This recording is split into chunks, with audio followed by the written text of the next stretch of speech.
Hi hello welcome back to my channel be positive with Shailu എന്നെൻ്റെ ചാനലിലേക്ക് എല്ലാവർക്കും സ്വാഗതം. അപ്പോൾ ഇന്ന് നമുക്ക് ഉണക്കയിലയും തക്കാളിയും ഇട്ട് എങ്ങനെയാണ് കറി വയ്ക്കുന്നതെന്ന് നോക്കാം. അപ്പോൾ തക്കാളിയും ഉണക്കയിലയും അരിഞ്ഞ് അതിലേക്ക് കുറച്ച് പച്ചമുളക് ഒരു 3-4 പച്ചമുളക് അരിഞ്ഞിട്ടിട്ട് മുളക് പൊടി, മല്ലിപ്പൊടി, മഞ്ഞൾപ്പൊടി, ഒരു സ്വല്പം ഉപ്പ്. കാരണം നമ്മൾ ഉണക്കമീനാണ് കറി വയ്ക്കുന്നത്, അതുകൊണ്ട് അതിന് ഉപ്പുണ്ട്. അത് കാരണമാണ് കേട്ടോ. അപ്പം നമുക്ക് നോക്കാം. അതിലേക്ക് കുറച്ച് വെള്ളം ഒഴിക്കുക. ഒരുപാട് വെള്ളം ഒഴിക്കരുത് കേട്ടോ. അതിങ്ങനെ ശരിക്കും കുറുകി വെന്ത് വറ്റുന്നത് വരെ നമ്മൾ വെയിറ്റ് ചെയ്യണം കേട്ടോ. ഇത് വാളംപുളിയാണ് ഇപ്പോൾ ഇട്ട് കൊടുത്തത്. അതായത് പിഴിഞ്ഞെടുക്കണ പുളിയില്ലേ, അത് നീളമുള്ള പുളി.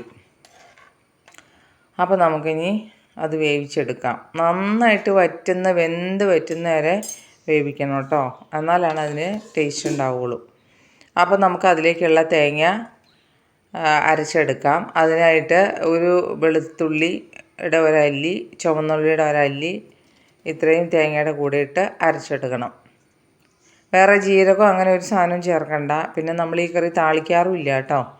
അങ്ങനെ നമുക്ക് അരച്ചെടുക്കാം.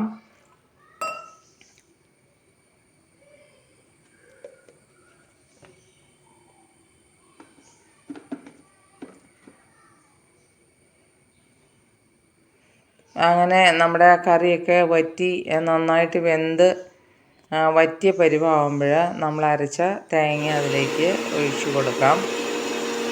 ഒത്തിരി വെള്ളം ഉണ്ടാവരുത് കേട്ടോ കറിക്ക്. കുറച്ച് വെള്ളം ഒഴിച്ച് തേങ്ങ അരച്ചാൽ മതി.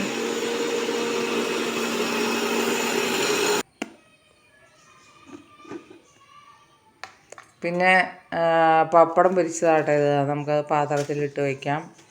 പിന്നെ ഇലക്കറി തോരനുണ്ട്, അത് ഞാൻ കാണിച്ചില്ല. എന്നപ്പോൾ വളരെ ലളിതമായ കറി കൂട്ടി ഉച്ചയ്ക്ക് ഊണ് കഴിക്കാം.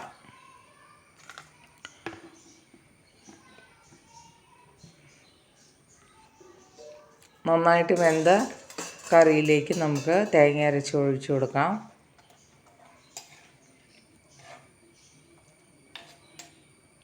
നിങ്ങൾക്ക് ഈ കറിയിൽ കുടംപുളിയോ അല്ലെങ്കിൽ മാങ്ങയോ ഉപയോഗിക്കാം കേട്ടോ. വാളംപുളി ഇട്ട് വയ്ക്കണമായിരിക്കും ടേസ്റ്റ്. മാങ്ങ ഇട്ട് വെച്ചാലും കൊള്ളാം.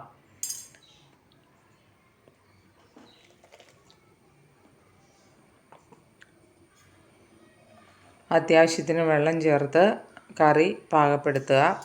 ചെറു ചൂടുവെള്ളം ഒഴിക്കണമായിരിക്കും കേട്ടോ നല്ലത്, ജാറ് കഴുകിയ വെള്ളം ഒഴിക്കണത്. അപ്പം അങ്ങനെ കറിയൊക്കെ വെന്ത് പാകമായി. ഇനി നമുക്ക് അത് നന്നായിട്ട് തിളച്ച് മറിയുമ്പോൾ ഓഫ് ചെയ്യാം. എന്നിട്ട് അത് ചൂടാറി കഴിയുമ്പോൾ അതിലേക്ക് കുറച്ച് വെളിച്ചെണ്ണയും കൂടെ ഒഴിച്ച് പച്ച വെളിച്ചെണ്ണ ഒഴിച്ച് നമുക്ക് അത് ഉപയോഗിക്കാം.